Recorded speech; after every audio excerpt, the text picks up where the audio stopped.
So it's a very great time, students of CPA.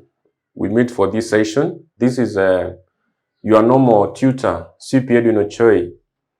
So remember that we are just remaining with around a month towards the exam. That is for the August exams. So for the students who will be sitting in the August exams, I have an idea for you. I have a proposal for you that I'm doing revision classes.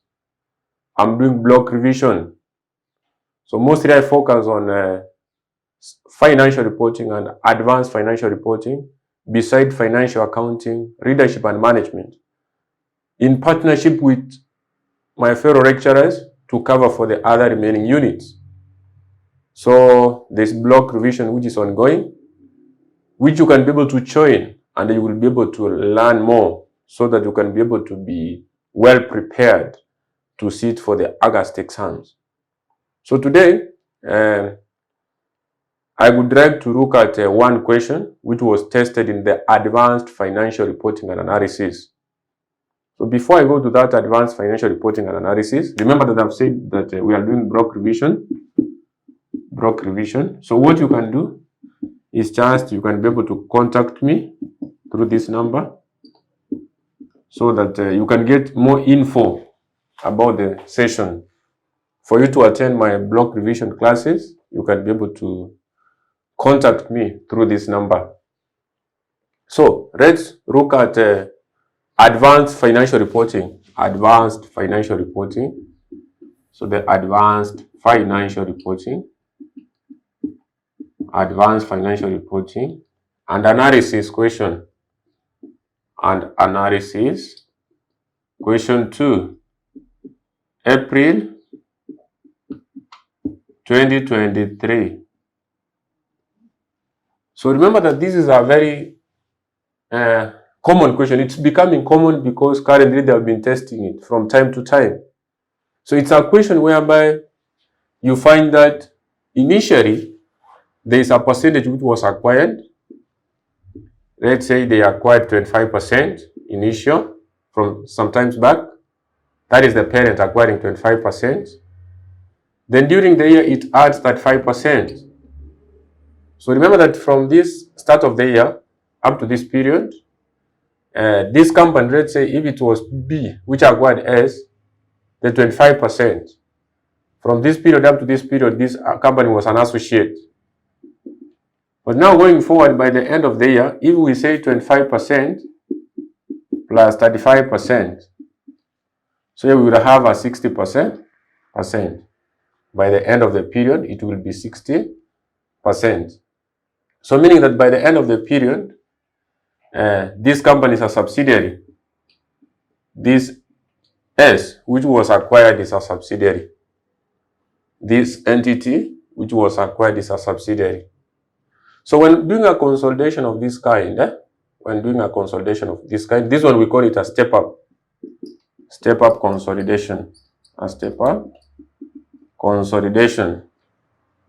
So what you need to understand is that, like now here, when you will be consolidating, when B will be consolidating S in the statement of profit or loss, statement of profit or loss. Remember that you will consider, here we will consider, so P will consider S for many months. For a certain period of time when it was an associate, and for a certain period when it was a subsidiary. Consider S as associate, and at the same time subsidiary. But remember, we don't consolidate for associates. What is consolidated is for the subsidiary. So we have to do the division of the months. Clearly, we have to consider this S when it was a subsidiary. So when we go to the, meaning that under the statement of profit or loss, we have to do what? We have to prorate. We have to do the proportion of the months, considering when S was a subsidiary. But when you go to the statement of financial position, remember that we don't do appropriation. So the figures of the subsidiary are consolidated in full. They are consolidated in full. So, before we do this question, let's talk about something small about the step-up consolidation. Let's talk about something small about the step-up consolidation. So, when we talk about this step-up, this is a group accounting. This is group accounting. We already see that this is group accounting, in which the investor, so this one will be the parent, in which the investor, the parent, controls, that is, obtains control, he obtains control over an investee,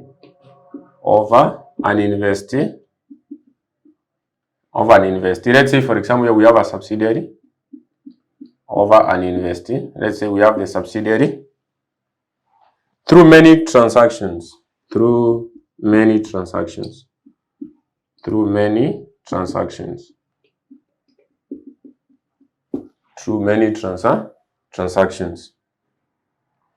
Including adding shareholders in the investee.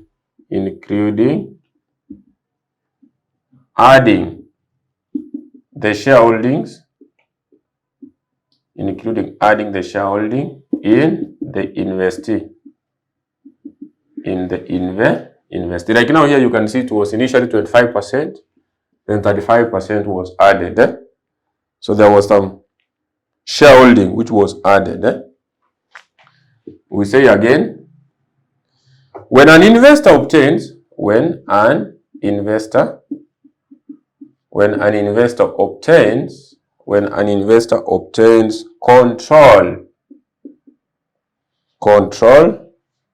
of the investee, it remeasures any investment previously held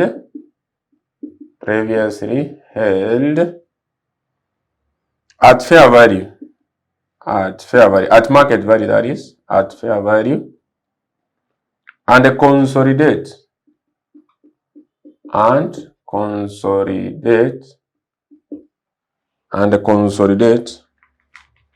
the investee going forward.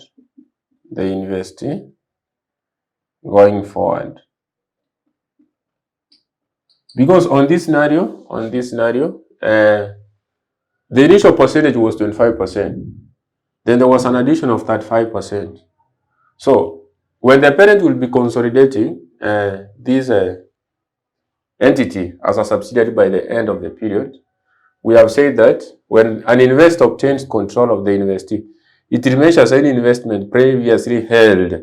So meaning that the investment which was previously held must be done what? Must be remeasured at fair value, because you will find that once they did an addition of the shareholding, there was a revaluation in value of that investment. So there was an increase in the fair value of that investment. So there was a revaluation. That is why we need to determine the fair value of that investment currently. I will be able to show you on how to do that. So also the parent does what? The last paragraph, the parent needs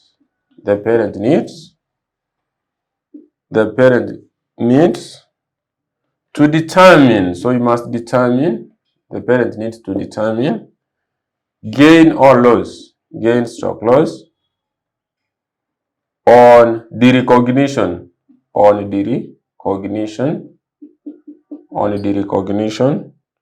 of the previously held investment. So you have to determine the gain or loss on the recognition of the previously held investment.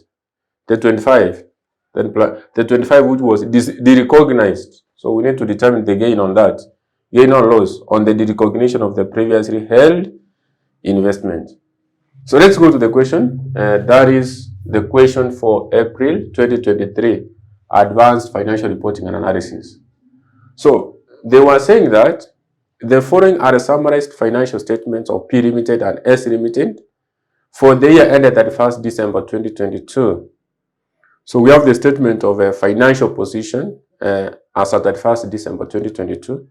So you are given the statement of profit, that is statement of a financial position. Then we have statement of profit or loss and other comprehensive incomes. Additional information, you are told that P Limited acquired 25% of S Limited on 1st January 2021. So remember that our financial year ends when the books are represented as at 31st December 2022. 31st December 2022. So here you are being told that there was a parent, which is P Limited, which acquired an investee company. So there is P Limited, which acquired S Limited. Which period? 1st January 2021. But remember, our financial year ends, the current financial year, as per the books, 31st December 2022. So meaning that it starts on 1st January. So this is 2022. So it starts on 1st January 2022. 2021. So yes, 2022. So S was acquired in 2021, 25%. 25%. The initial percentage was 25%. So by the start of the year, we have 25%. We have 25% for 2,424,000 and exercised significant influence over the financial and operating policy decisions of S. So that is fine. So the fair value of S Limited is identifiable assets and liabilities as at 1st January 2021 was equivalent to their book value. So the fair value of S Limited is identifiable net assets and liabilities as at 1st January 2021 were equivalent to their fair value, which is fine. Then S Limited's reserves stood at 6,960,000. Then you are told that a further 35% stake was acquired by P Limited in S Limited on 30th September 2022. On 30th September 2022, a further stake of 35% was acquired. So meaning that by the end of the year, if we say 25 plus 35, by the end of the year, the parent will be having a stake of 60%. So from this period to this period here, it will be 60%. So meaning that from January to September, those are 9 months, then these are 3 months. So if you open that information down here, there's a link which I have attached. So you can open and you will be able to find this question so that you can be following as I do the presentation. So the first thing we need to do, or the first working I will go for, is the determination of goodwill. And we always say that goodwill is all about purchase consideration minus the net assets acquired. So we look at this goodwill. So these are just workings. These are workings I will be doing.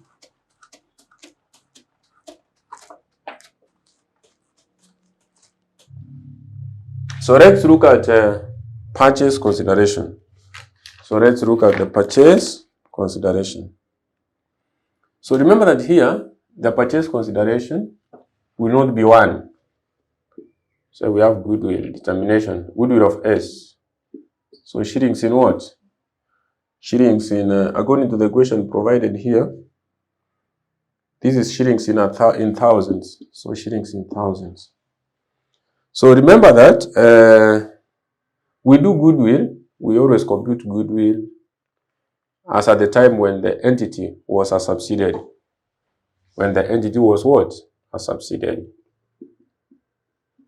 was a subsidiary. So starting with the purchase consideration. So I will talk about the purchase consideration for the extra topped up what? Topped up interest. So this is the purchase consideration we are talking about. So let me say purchase consideration.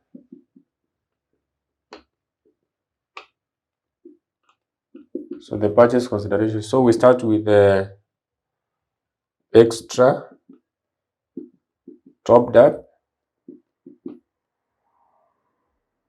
interest, which is 35%. Remember that initially it was 25%. Then they added 35%. So that period, this period is when it's 60. So if we look at additional information number 3, a further 35, because from that period, that is when we have 60, a further 35 stake was acquired by P Limited in S on 30th September 2022 for 50/40. So in thousands, 5,000 and the 40. Then now we talk about the initial. What about the purchase consideration for the initial investment? But then now remember that for the initial investment, it has to be at fair value. At fair value. We have to remeasure so that we determine at fair value. So the initial percentage was 25%. The initial percentage was at 25%. So I will mention something here before we determine what we are supposed to write here. We cannot be able to pick the 24 because in note 1, P Limited acquired 25% of S Limited on 1st January 2021 for 2,424. We will not pick that one direct. Why? The reason is, the reason of not taking the 24 is because, so we say because it's amount paid sometimes back. It's amount paid sometimes back. Amount paid sometimes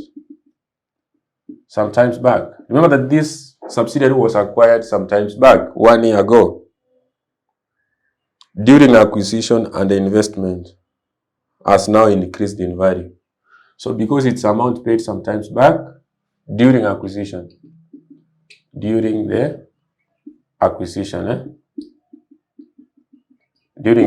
that is 1 year back, and the investment has now increased. And the investment has now done what? Has now increased. The investment has now increased. So what we need to do, so for us to know which amount to record, is check. We check for what? We check for the fair value, for the current fair value of the investment. Check for the current fair value. Check for the current fair value. Current fair value of what? Of the investment.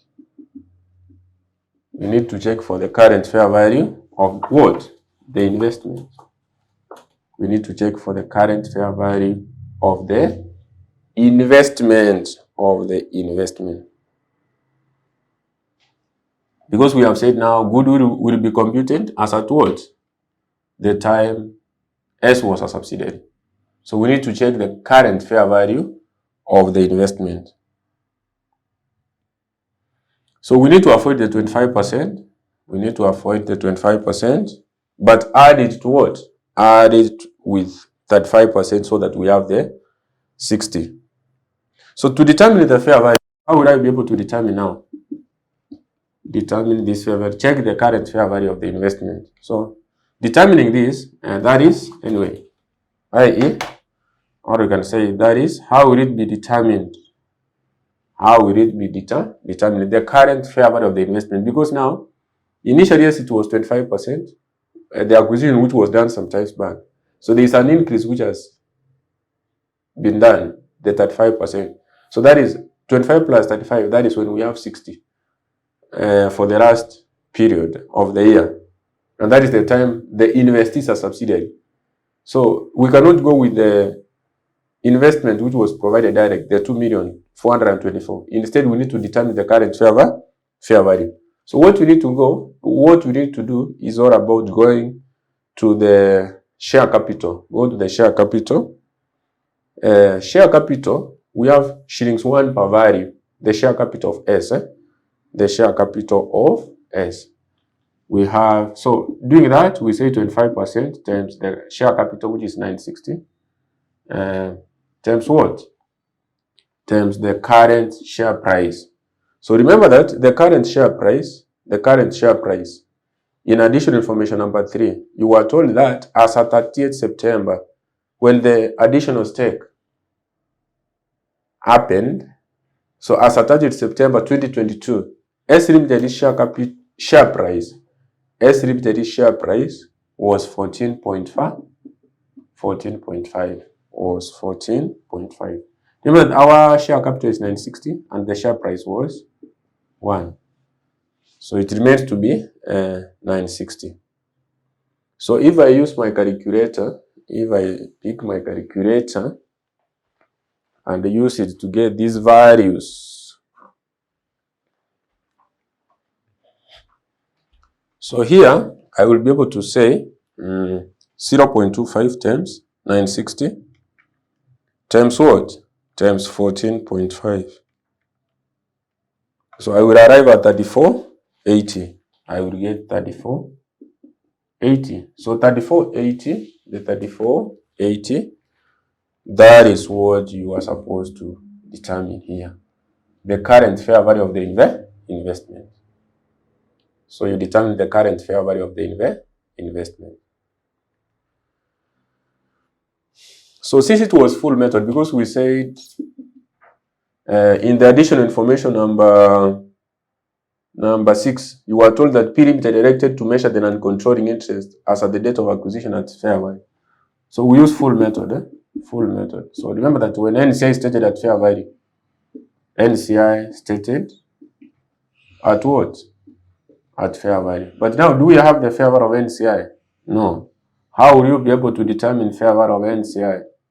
So fair value of NCI will be percentage of NCI times number of ordinary shares in the subsidiary, number of ordinary shares times the fair value.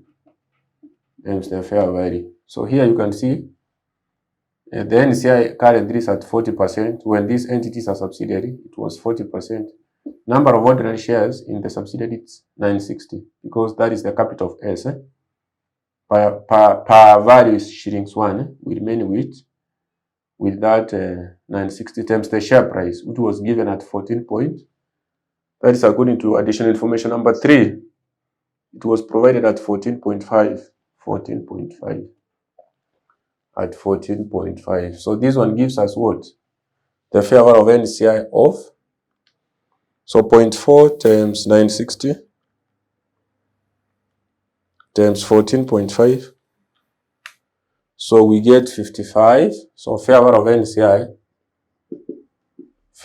NCI is all about 55.68. So the 55.68. So what we do here, we add this. So 50.40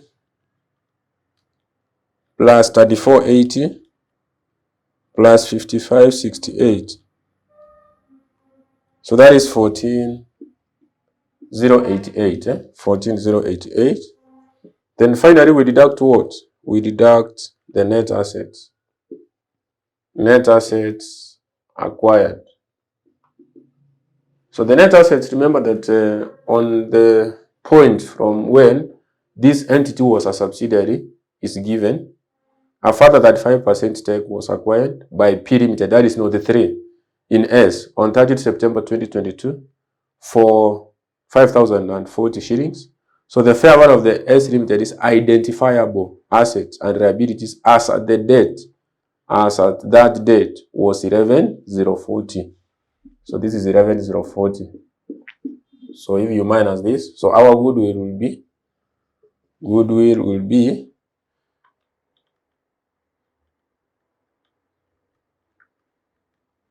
so our goodwill will be 3048.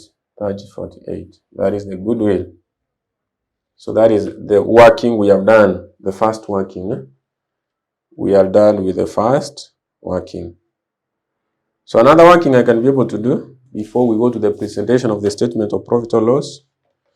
Another working I can be able to look at is all about additional information number 4. Additional information number 4. The difference between the fair value of the identifiable net assets, the difference between the fair value of identifiable net assets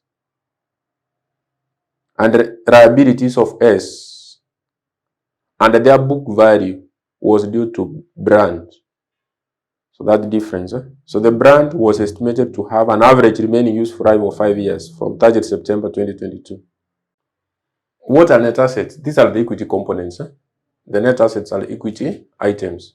So they are saying that the difference between the fair value of the identifiable assets and liabilities of S and their book value was due to brand. So the fair value which was given, the net assets, as per note 3, as at the time this entity was a subsidiary, S Limited is identifiable assets and liabilities as at the date was 11,040. So we need to check if they are in agreement with what we are given in the books. So that is what we need to determine. So remember that what we are given as per additional information,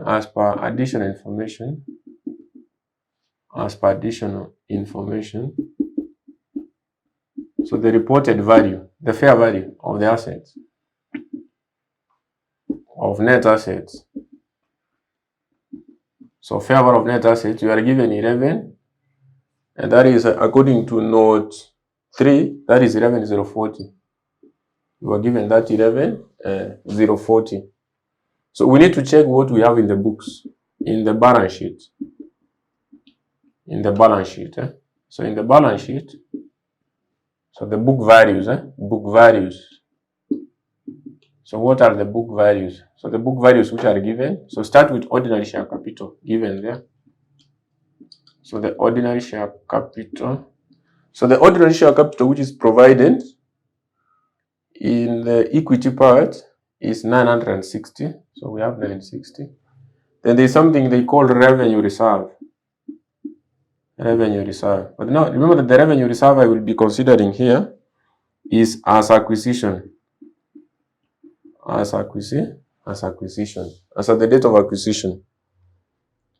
As at the time of acquisition. So as at the time of acquisition, the revenue reserve was,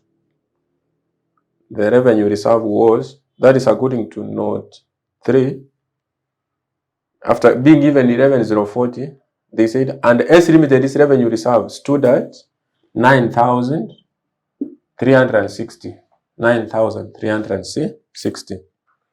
So if you take your 960 plus 9,360 plus 9,360, you are getting what? I'm getting 10,320. So the 10,320. So that is the difference will be. So 10,320 minus 11,040. So the difference is 720. The difference is 720, and that is what they call brand. That is what they said. We were very clear on that, because they said we check on the fair value and the book value. That is according to note 4. The difference between the fair value of the identifiable assets and the liabilities of S Limited and their book value. That is of S Limited and their book value was due to brand. That is what we have determined. So the brand was estimated to have an average remaining useful life of 5 years from 30th September. So from 30th September From 30th September, that is 2022, to the end of the year, 31st December 2022, that is 3 months. So this one was expected to have a useful life of 5 years. But now remember that it's from 30th September for the current period. From 30th September to the end of the year, those are 3 months, so 3/12. So we determine what? So what am I determining there? So what am I computing for? I will be able to mention why I'm doing this. So this one will be 36. What is this 36 I have done? So if you look at additional information number 7, they said that the impairment, there is no impairment loss. That is why we never impaired the goodwill. Remember that we never impaired this goodwill. There was no impairment loss on goodwill as at 31st December 2022. While amortization of brands, so this is what we have determined, the amortization of brand. So what I've computed here is amortization. So the amortization of the brand is classified under the cost of sales. So this one is supposed to be taken to cost of sales. Taken to cost of sales. So that is what I have computed from 30th September to 31st December when our financial year was ending. So the last working, which was not even that important, but it's okay, we do it. Because I know maybe one of these fine days, when they will be setting this step up acquisition, they will be able to test maybe as a requirement. So the third one, anyway, and I mentioned this from the introduction part of this area, that we need to determine gain or loss on the recognition. Gain or loss on the recognition.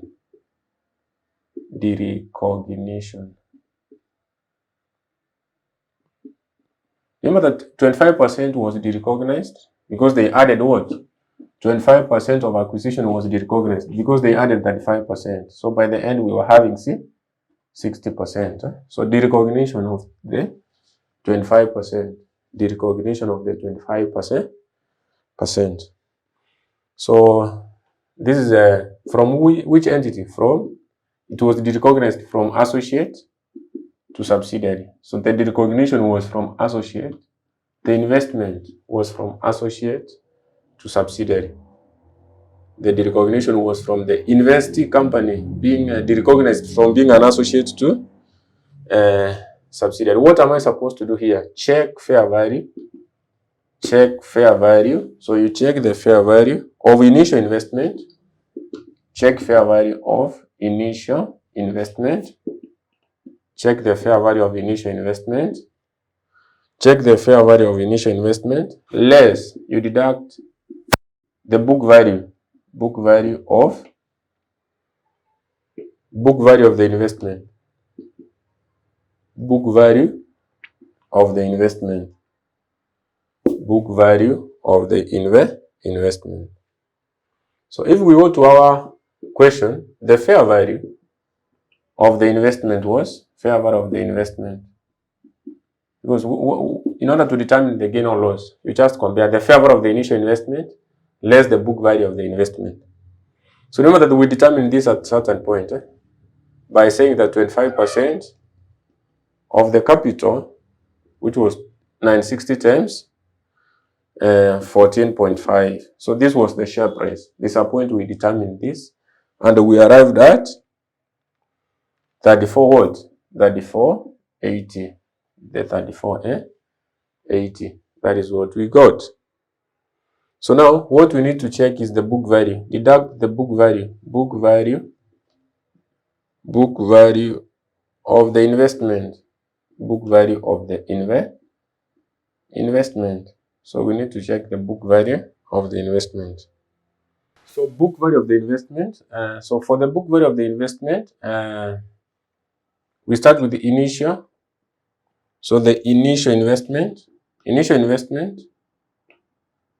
So initial investment, that is from note 1. From note 1 we have 24. Then we need to add with the post-acquisition profit.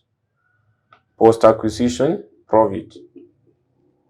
So post-acquisition profit. So remember that here, for the period, our financial year ends when? According to the question, it was 31st December 2022. So it starts on 1st January 2022.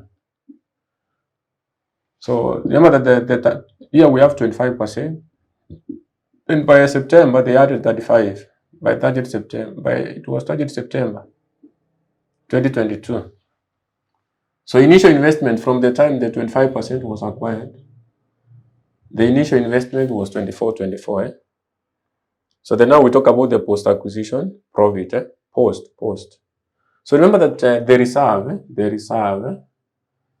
reserve, which was there when they added the investment as per note 3. As per note 3, somewhere they are saying that S Limited is limited revenue reserve stood at 93.60. By the time they added their stake, the reserve which was there, reserve is same as retained earnings. It was 93.60. But from the time the initial investment was acquired, the reserve stood at 69. So by this time we have 69.60. So we need to get this period. We need to get the post. This period, we add to the initial investment of 24. So what I'm supposed to say here is all about the percentage, which is 25%. 93.60 minus 69.60. 69.60. So 93.60 plus 69.60. 93.60. So minus, the difference. 2400 times 0.24. That is 0.2. So 2400 times 25%, 0.25, So this is 600. So if you add the initial investment plus the post-acquisition profit, you are getting 30.24, which is not equivalent to 34.80. So meaning that we have a gain of, the gain of what? So we have the gain on the recognition. This is how you determine the gain, the recognition. Gain or loss, but here we have a gain on the recognition of the difference. So 34.80 minus 30.24 minus the 30.24. So this is 456. So that is 456. So you compare, you do a comparison, fair value of the investment and the book value of the investment.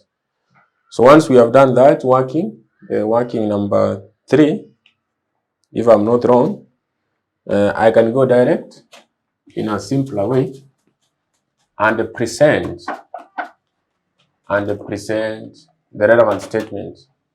So and present the relevant statements. So I come here and say P Limited, consolidated statement of profit or loss. Statement of profit or loss. Statement of profit or loss for the year ended. For the year ended. So our financial year was ending when? 31st December 2022.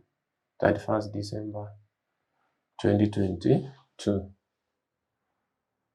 So 31st December 2022. So here we have shillings in thousands. So shillings in thousands. So remember that when I will be consolidating this, it's very simple. We take the parent plus subsidiary. We just take the parent plus subsidiary. But now for the subsidiary, remember it was a subsidiary for only 3 months. Then we adjust accordingly. So go to the statement of profit or loss. Go to your statement. So revenue. So we talk about the revenue. So for revenue is 12 to 40. 12 to 40 plus the subsidiary. But now remember that the subsidiary you consider for 3 months. from September times what? Times 4,800. There's nothing to adjust there. There's no intergroup sales. Then we go to the cost of sales. We go to the cost of sales. Cost of sales. They said cost of sales and expenses. Cost of sales and expenses. So this is 10,800 plus 3 over 12 times 4320. So remember that in the additional information, number 7, the amortization of the brand, they said we classify under cost of sales. You remember we got this at 36, huh? So that if you deduct cost of sales from your revenue, you get a gross profit. You get your gross profit there. You get your gross profit. Then after that, before we minus tax, because in the statement provided here, the next thing I can see is they are getting profit before tax. Huh? Before we minus tax, we need to add another incomes, which was present. Huh? We need to consider any incomes, which was present. So there is a share of profit after tax in associate. So remember that there was a period when S was an associate. That period when when S was an associate. The period S was an associate. The 9 months. The parent must take his share of the profit after tax for that 9 months. So the profit after tax is 384. So the parent must take the 40%. It was 25%. 25%. It was an associate. Remember that the first 9 months, the 25%. Another thing to include here, remember that we have a gain on the recognition. We have a gain on the recognition. We have a gain on the recognition. So the gain on the recognition is 456. So we have 456. The gain on that. So that up to this point, we'll be having profit before tax. And I will come and minus income tax. I will deduct the income tax. So the income tax for this, the parent figure is 432. 432 plus. So 3 over 12 times what? That of the subsidiary, which is 96. So then we'll have profit after. Have the profit after tax. The profit after tax. So after profit after tax, I can see from the question there is other comprehensive incomes. Add other comprehensive incomes.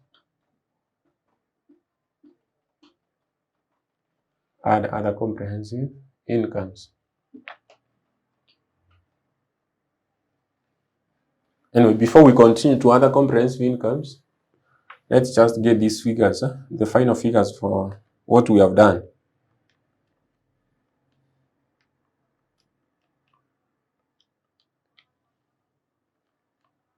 So the first one being 13 for 40. Then what am I supposed to minus here? 10,800 plus 3 over 12 times 4320 plus 36. So this is 11,916. So 13 for 40 minus 11,916. So this is 1524. 1524. Then 9 over 12 times 384. 9 over 12 times 384. That is times 0.25. So this is 72. That is 72.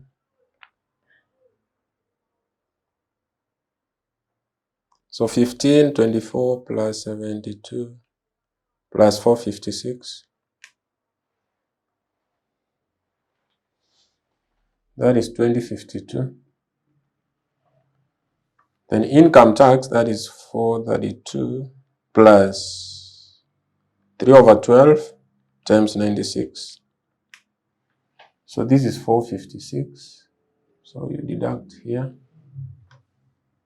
So 2052 minus answer. So this is 1596. 1596. So I'm going to add other comprehensive incomes there. Then we continue on this other side. We add other comprehensive incomes.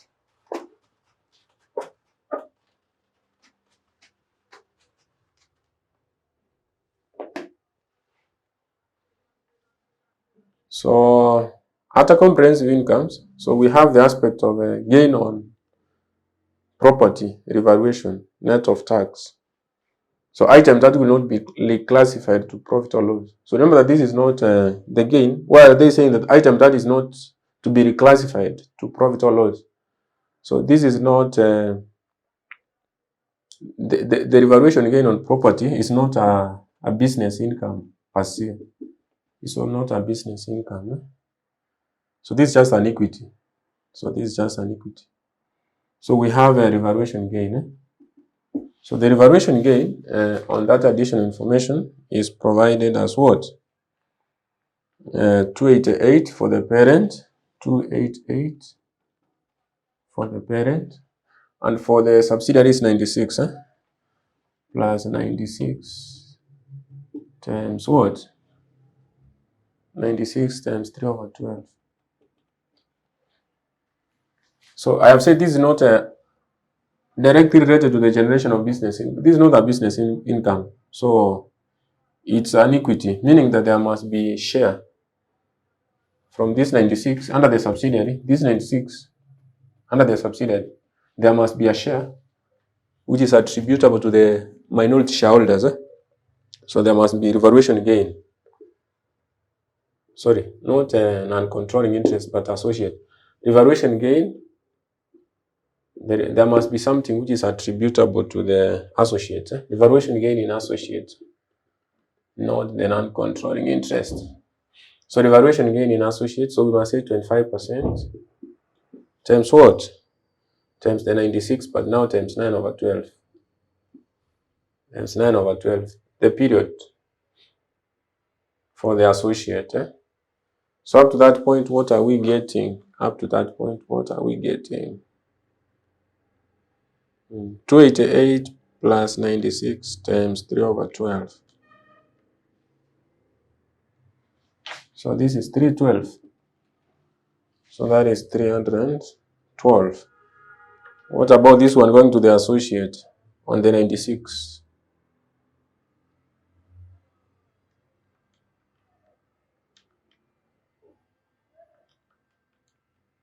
So this is 18.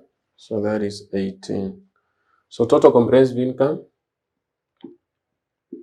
Total comprehensive income. So the total comprehensive income here be 1596 plus 312 plus 18. So this is 1526, and that is 1926.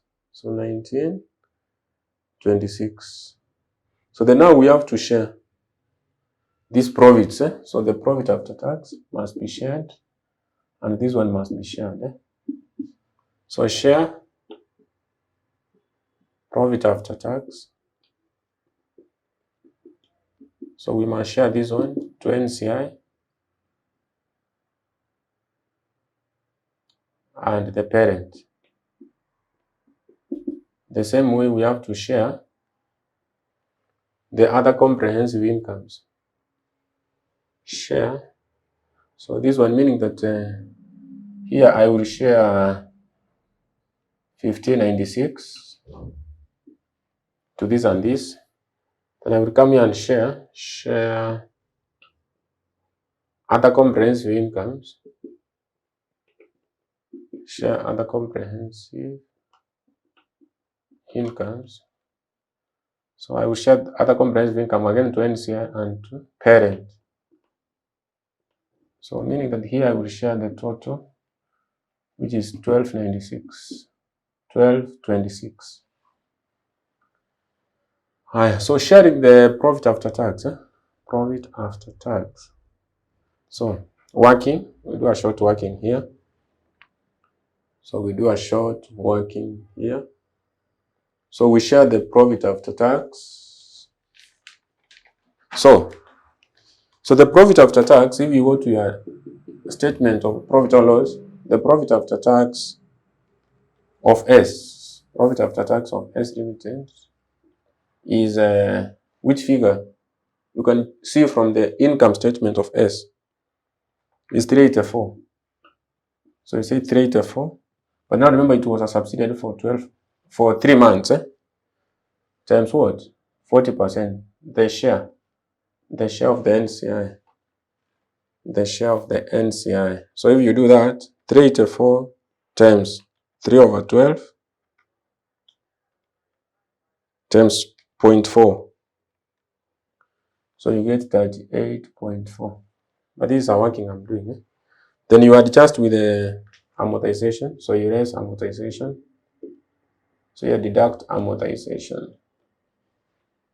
So deduct amortization. So the amortization was 36. So 40% of 36. Remember that we did this. We determined the brand. Brand is the one which was amortized over the 5 years, but for 3 months. For the 3 months. So you remember we arrived at 36. So we have 14.4. So you say 38.4 minus answer. So this is 24.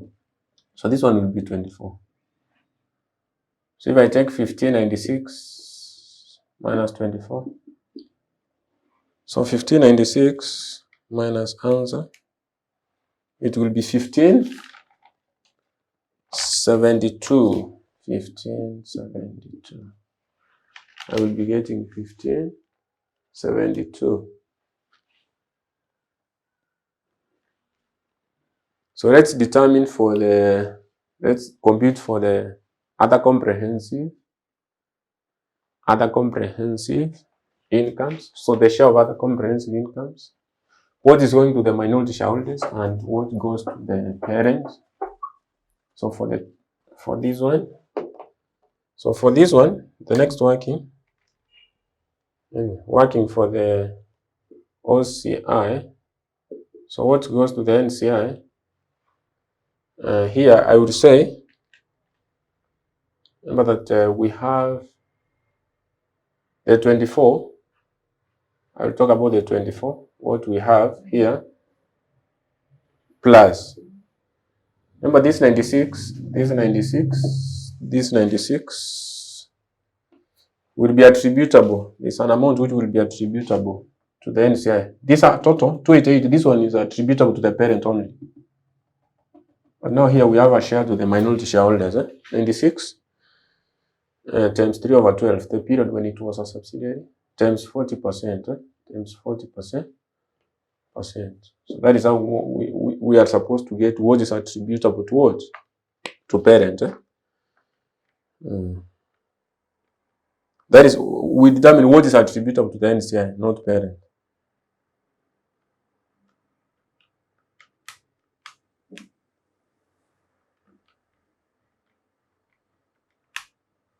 So that one will be 33.6. So 33.6 here. So if I take 1226 minus 33.6. 1226 minus answer. So I'm getting 1892. Point what? 0.4. 1982. 19. That is 1892.4. So this is how you were supposed to get. This is how you were supposed to get your income statement. That is how you were supposed to get your income. That is how you were supposed to, anyway, to consolidate for the income statement. So as I have said, we are doing revision. This is what we do in class. We are doing Zoom classes. there's early morning sessions starting at 5:30 a.m. There's evening classes, which starts at 8 p.m. Why can't you join? So also remember that to subscribe to my channel, you are getting exclusive content for free. So promote this channel by just giving it a subscription. And at the same time, kindly share this video. Just pick the link, put under your WhatsApp. Put it under your WhatsApp status. Share to accounting groups, as many as possible, so that more students can be aware of what we do. So let's look at the second part of the question. So the second part of the question, the examiner was in need of a consolidated statement of financial position. So when we do the aspect of that consolidated statement of financial position, it was a bit direct. We start from assets. So non-current assets. So for the non-current assets, we have property, plant and equipment, so the PPE. So for the PPE, we have 46,380 plus 9120. Remember that you don't prorate. You don't have to do prorating of the statement of financial position. You don't prorate the subsidiary, even if the subsidiary was there for 3 months. Because this statement of financial position is prepared on a specific date, which is the end of the year. There's nothing to adjust here. So this is shillings in thousands. After this, there was investment. Remember that the investment in S, investment in subsidiary is replaced with goodwill. So you replace it with goodwill. You remember how we did our goodwill? We arrived at 3048. Our working number one was this determination of goodwill. Then another thing is brand. This is another working we did. We determined 720, then it was amortized. We got amortization at 36. So if I take 46,380 plus 9120, so this one is 55,500. Then 720 minus, that is 720 minus 36. So this is 684. After that, I can be able to say that we have total what? Total non-current assets. Non-current assets. So the total non-current assets. Total non-current assets. So the total non-current assets. So 55,500 plus 30,48. So this is 58,548. 548. So then we have current assets. We have the current assets. So under current assets, you are just given 15 to 40 plus 2640. There is no other adjustment to be done. There is no UPS. There is no goods in transit. There is no intergroup owings. There is no cash in transit. So that is 15 to 40 plus 2640. So that is 17,880.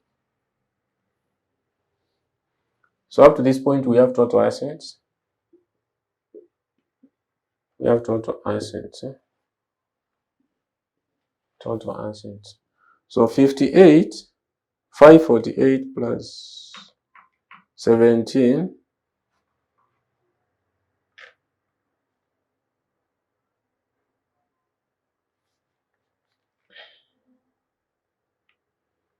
So is this one 58? Because I can say on my calculator. So 55,500. So let me adjust this total. 55,500 plus 30,48 plus 684. So this one is supposed to be, this one is not 58 but 59. So this is 59,232. If I add with 17,880, I'll get 77,112. And so we go to the equities and liabilities. So equity and liabilities. So equity and liabilities. So equity and liabilities. So the equity, we start with ordinary share capital. Ordinary share capital. You know that for the ordinary share capital, you pick for the parent only. For the parent figure only. So that is 12 to 40. 12,240. The 12,240. Then after ordinary share capital, we talk about the revenue reserve. Now this is the one we need to do our working. It will need our working. Then there's something we introduce here called non-controlling interest to check the capital of the minority shareholders. Needs our working. So up to this point, we have a total equity. We'll be getting total equity. Then finally, I can see this current. There's no non-current, but there's current liabilities.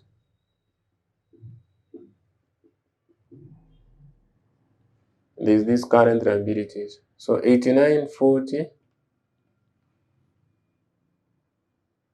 plus 1320. Parent plus subsidiary. 8940 plus 1320. So this is 10,360. 10,360. 10,360. So total equity will be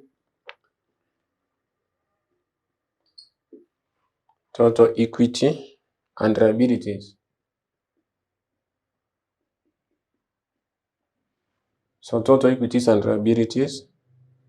So remember that the only workings we are remaining with are 2. But if you were to do this way in your exam, without any struggle, you could have scored a lot of marks, because here they were in need of 10 marks. So remember that the one which we have done workings is this one. This one was in need of working. This was in need of workings. But this one you could have scored. This one you could have scored. This one and this one. So rather sitting, they were saying any correct entry. Any correct entry at 2 marks. So if you were to get 1, 2, 3, 4, so you were to get 8 out of 10 for this one, without any struggle. So it's not unless you do all those things to get this question, you are enough marks. So let's do the last part, the 2 parts, revenue reserve. So the revenue reserve and the retained, that is revenue reserve, which is retained earnings, not earned, which is same as retained profit. Then we do the last part, that is non-controlling interest. So for this one, we start with what is provided for P-limited balances. So P-limited balances. So P-limited balances from the statement of financial position. I can be able to see here, it's provided at the revenue reserve is 47,904. 47,904. Then what you are supposed to add post-acquisition. Add the post-acquisition profit. Post-acquisition profit of S, which is a subsidiary of S, which is a subsidiary by the end of the period. But initially, remember, it was an associate, and there was a period when it was a subsidiary towards the end. So when it was an associate, how will you be able to determine its post-acquisition? So remember that it's very simple. This is not even difficult, because our financial year ends on 30th December 2022. It starts on 1st January 2022. The additional stake was on 30th September 2022. So the revenue reserve, the profits, as at the time they added the stake of 35%, according to additional information number 3, the revenue reserve stood at 93.60. So the initial one was as per note 2. This one stood at 69.60. So meaning that here I will take 25%. So from here to here, 93.60 minus 69.60. 69.60. That one will be, I think we did this at some point. 93.60 minus 69.60 times 0.25. So this one will be 600. Then for the period when it was a subsidiary, so remember, if you look at your statement of financial position, by the end it was 94.80. 94.80. The revenue reserve given in the statement of financial position. 94.80. So meaning that to get from here to here, when it was a subsidiary, so and when it was 60%, we say 94.80 minus 93.60 minus 93.60. So 94.80 minus 93.60 times 60%.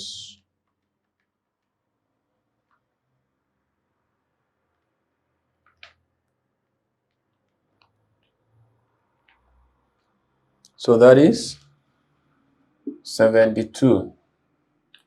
So that is the post-acquisition profit which is added, the post-acquisition profit for both this and this, for S, for this period and this period, post and that is post-acquisition profit of S when it was an associate and subsidiary.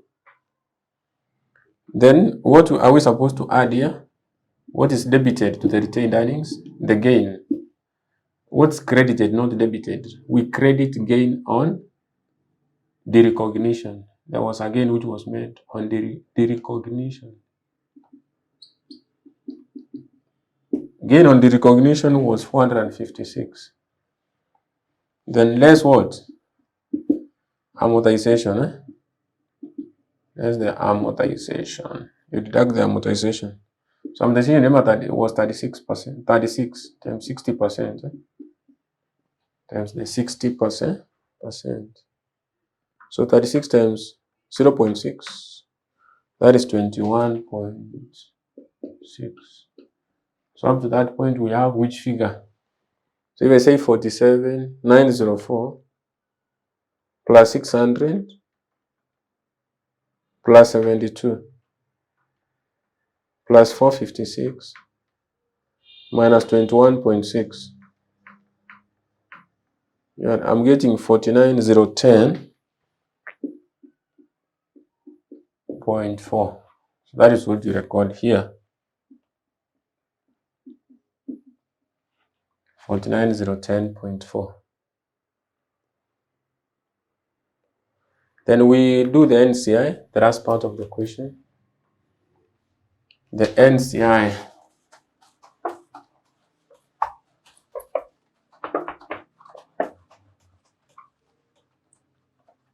We do the NCI. So we complete for the NCI. So then non-controlling interest.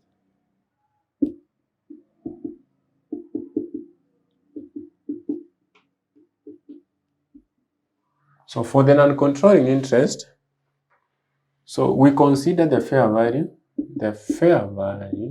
of the NCI, fair value on acquisition. Fair value on acquisition. So fair value on acquisition, remember how we determined this? Can you be able to remember the fair value on acquisition?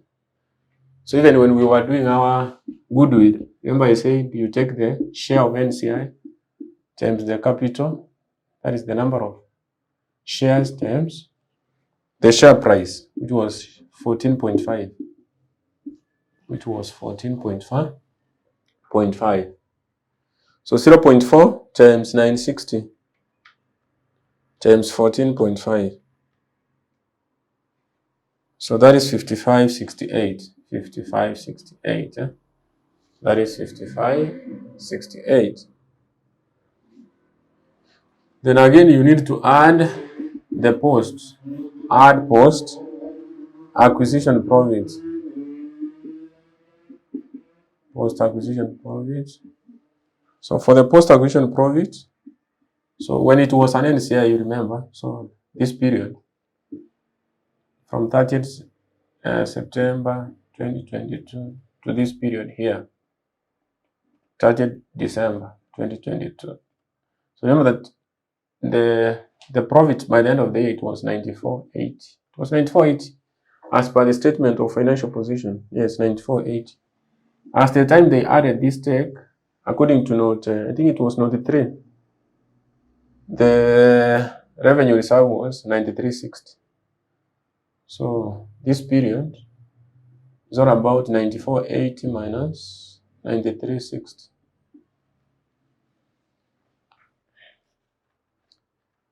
So that is for the profit. So 94.80 minus 93.60 times 40%. So that one is 48.